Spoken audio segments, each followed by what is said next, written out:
ఎవరు మాట్లాడకూడదు. ఎవరైనా మాట్లాడాలనుకుంటే బయటకు వెళ్ళిపోండి. వాక్యం కావాలంటే ఇక్కడ ఉండండి.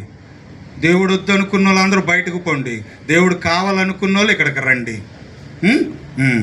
కూడి వచ్చిన మీ అందరికీ యేసుక్రీస్తు నామమున వందనాలండి. అనగా ఇజ్రాయేలీలను పరిపాలించిన చక్రవర్తి అయిన సొలొమోను గారు, దావీదు కుమారుడైన సొలొమోను గారు రాసిన ప్రసంగి గ్రంథం 7వ అధ్యాయము 1వ వచనము నుండి 5 వరకు మనం చదువుకోగలిగితే ఇందులో కొన్ని ప్రాముఖ్యమైన మాటలు రాయబడ్డాయి. మనిషి జీవితంలో ఏది మేలు, బ్రతికున్న వారికైనా మరణించి సజీవులుగా జీవిస్తున్న వారికైనా తెలియవలసిన మాట ఏంటంటే మనిషి జీవితానికి ఏది మేలు అన్న సంగతి ఇక్కడ రాయబడి ఉన్నది. ప్రియమైన దేవుని పిల్లలారా, క్రైస్తవులు బోధిస్తే విదేశీ మతం అనకండి, అవునా?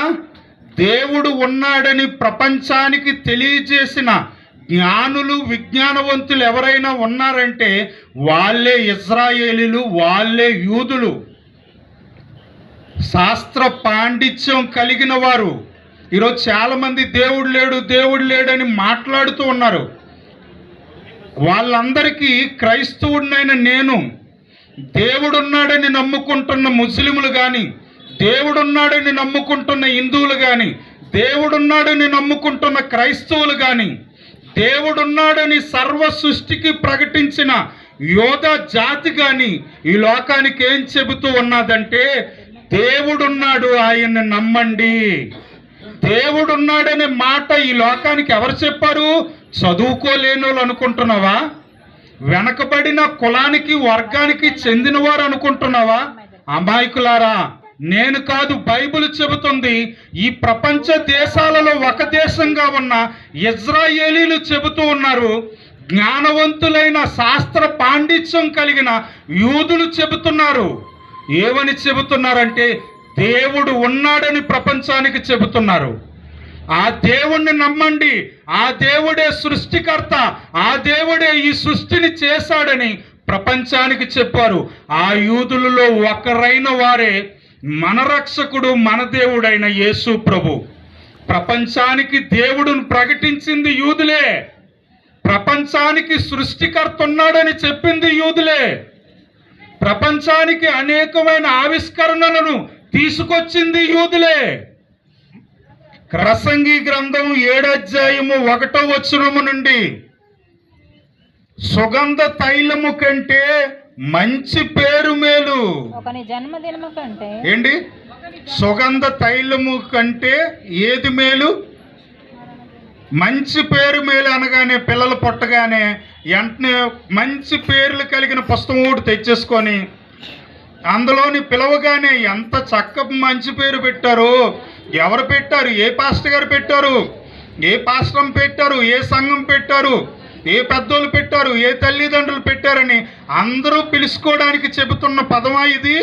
ఆ మాట మంచి పేరంటే మంచి పేరు పెట్టుకొని మంచి బ్రతుకు బ్రతకమని చెబుతూ ఉంది బైబుల్. ఈరోజు చాలామంది పేర్లు పిలవడానికి బాగుంటాయండి, బ్రతుకు మాత్రం పేరుకి తగ్గట్టుగా ఉండాలని బైబిల్ చెబుతూ ఉంది. అది నాకు కొన్ని సంవత్సరాల మధ్య తర్వాతే తెలిసొచ్చిందండి. అది తెలిసొచ్చేటప్పటికి నా జీవితాన్ని చాలా పాడు చేసుకున్నాను. ఇప్పుడు దేవుని కృపను బట్టి మారాను. దేవుని సేవకుడిగా దేవుడు నన్ను నిలవబెట్టాడని నేను నమ్ముతూ ఉన్నాను. ప్రియమైన దేవుని పిల్లలారా, సుగంధ తైలము కంటే మంచి పేరు అంటే మంచి పేరు పెట్టుకోండి, మంచిగా బ్రతకండి, మనుషులు మెచ్చుకున్నట్టు, దేవుడు మెచ్చుకున్నట్టు బ్రతకమని చెబుతున్నాడు. మంచి పేరంటే మంచి పేరు పెట్టుకొని ఆ పేరుకి తగ్గ మంచి బ్రతుకు బ్రతకమని బైబిల్ చెబుతూ ఉంది. ఏది మేలు? ఏది మేలు? సుగంధ తైలమా, మంచి పేరా? ఇంకో మాట,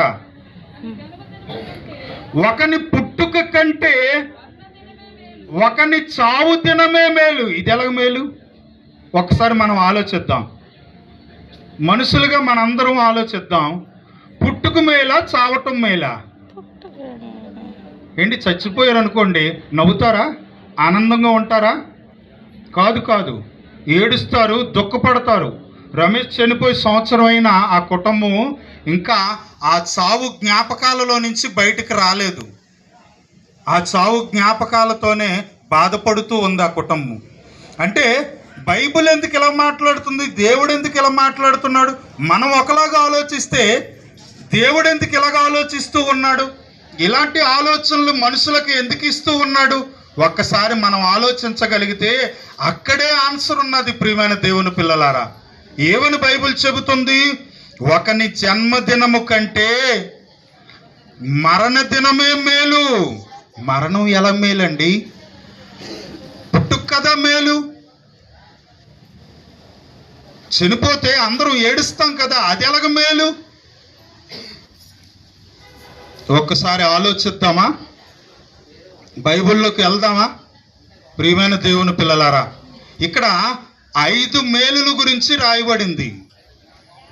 ప్రసంగి గ్రంథం 7వ అధ్యాయము 1వ వచనము నుండి 5వ వచనం వరకు చదవగలిగితే, ఇదిగో మనుషులారా, మీకు మేలు చేసే కొన్ని విషయాలను దేవుడునైనా నేను చెప్పబోతూ ఉన్నాను. అదొక మతంగా తీసుకుంటారో, అదొక మార్గంగా తీసుకుంటారో, అదొక కులంగా తీసుకుంటారో అది మీ ఇష్టం. అది మీకే విడిచిపెడుతున్నాను. జ్ఞానవంతులుగా ఆలోచించండి, అజ్ఞానులుగా ఆలోచించకండి అని బైబిల్ చెబుతూ ఉంది. ఒకని జన్మదినము కంటే ఒకని మరణ దినమే మేలట. మరణం చేసే మేలేంటి అంటే బ్రతుకున్న మనలను చచ్చిపోమంటుందా? కానే కాదు. ప్రియమైన దేవుని పిల్లలారా, ఎవరు కూడా బ్రతికుండమని అంటారు, సజీవంగా ఉండమంటారు, చనిపోమని ఎవరు కోరుకోరండి. మరి బైబిల్ ఎందుకు ఇలా మాట్లాడుతూ ఉంది? జన్మదినము కంటే మరణ దినము ఎలా మేలు? ఏది మేలు? పుట్టుకు మేలా, చావు మేలా? ఒక్కసారి మనం ఆలోచించాలి. ఎలీసా గారి మరణం అండి. ఎలీసా గారి మరణం గురించి బైబిల్ మాట్లాడుతూ ఉంది. ఒకనాటి తరానికి దేవుని ఉనికిని చాటిన ఒక గొప్ప సేవకుడుగా పేరు ప్రఖ్యాతులు సంపాదించుకున్నాడు. ఆయనే ఎలీసా గారండి. బైబిల్ ఏమంటుందంటే, ప్రజలను పరిపాలించడానికి నాకు జ్ఞానం కావాలని సాక్షాత్తు దేవుడి దగ్గరే అడిగి పొందుకొని, చక్కని యుద్ధాలు లేని ఒక చక్కని వాతావరణాన్నితో ప్రజలకు పరిపాలన అందించిన ఒక మహా చక్రవర్తే దావీదు కుమారుడైన సొలొమోన్ అండి. ఈ భూమి మీద ఉన్న చాలా దేశాలు కొట్టుకుంటూ ఉన్నాయి, యుద్ధాలనే పేరు మీద కొట్టుకుంటూ మిగిలిన దేశాలలో ఉన్న ప్రజలకు అన్యాయం చేస్తూ ఉన్నాయి. ఎలాగో చెప్పమంటారా? వారు యుద్ధాలు ఆడటం వల్ల, ఆ ఇరు దేశాలు యుద్ధాలు ఆడటం వల్ల ప్రపంచ దేశ ప్రజలకు ఆర్థిక పరిస్థితిని చాలా ఇబ్బందులు తీసుకొస్తూ ఉంది. అన్ని ధరలు పెరిగిపోతూ ఉన్నాయి. ఉన్నవాళ్ళు బ్రతకగలరండి, కూడబెట్టుకున్న వాళ్ళు బ్రతకగలరు. తిండి లేక, నీడ లేక, గూడు లేక, గుడ్డ లేక మధ్యతరగతి పేదరికంలో ఉన్న వాళ్ళు నలిగిపోతూ ఉంటారు. మనం ఉన్న ఈ దేశం మీదే ఏదో ఒక దేశం ఉంది, స్విట్జర్లాండ్ ఏదో దేశం.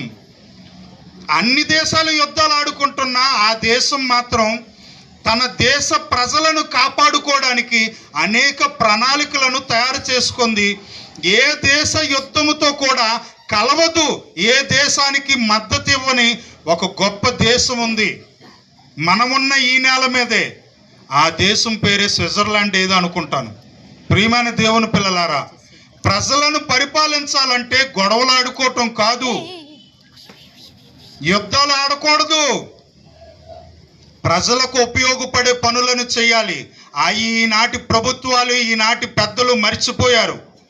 అలాంటి అపురూపమైన మంచి మంచి సంగతులను ప్రపంచానికి అందించిన ఏకైక గ్రంథం బైబిల్ అండి. ఏకైక దేవుడు యేసు ప్రభు. అందుకే ప్రపంచంలో ఉన్న మనుషులారా, బైబిలును చదవండి, దానిని డిస్పేపర్గా చూడకండి, దానిని ప్రపంచ రక్షణ కొరకు సాక్షాత్తు ముల్లోకాలను పరిపాలిస్తున్న చక్రవర్తి అయిన దేవుడు ఏర్పాటు చేసి రాసి ఇచ్చిన గ్రంథంగా దానిని తీసుకోమని బైబిల్ చెబుతూ ఉంది. రాజుల గ్రంథం చదువుకుందాం. మరణం ఎలా మేలు. 2వ రాజులు 13వ అధ్యాయము 20వ వచనం. అప్పటికి ఎలీసా గారు చనిపోయారు. అమ్మ వినాలి, అప్పటికి దైవజనుడైన ఎలీసా గారు మరణించారు.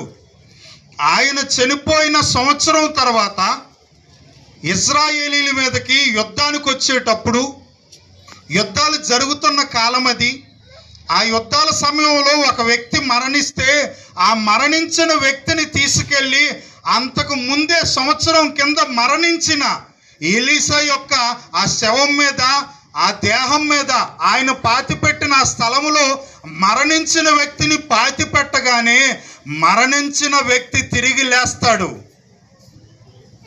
ఆలోచించారా?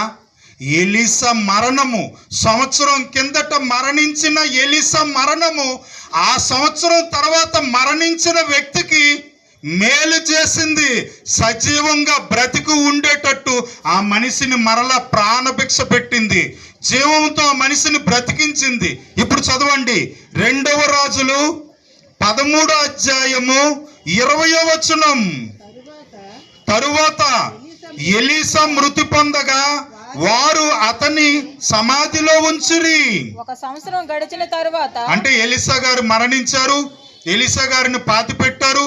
పాతి పెట్టిన సంవత్సరం తర్వాత ఒక ఆయన చనిపోయాడట.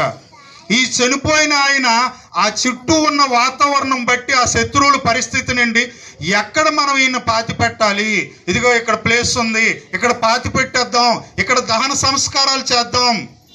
ఈరోజు మనిషి బ్రతకడానికి, తలదాచుకోవడానికి చోట్లు లేవండి. ఒకనాటి ప్రభుత్వం ప్రజలకు సొంత గృహాలు ఇచ్చేవి. ఈనాటి ప్రభుత్వాలు సొంత గృహాలు ఇవ్వడానికి ఇబ్బందులు పడుతూ ఉన్నాయి. ప్రియమైన దేవుని పిల్లలారా, అలాంటి వాతావరణం అప్పుడు ఉంది, ఇప్పుడు ఉంది. కాబట్టి మరణించిన వ్యక్తిని ఎక్కడ పాతి పెట్టాలి అనే ప్రశ్న వచ్చింది. చదువుకుందాం.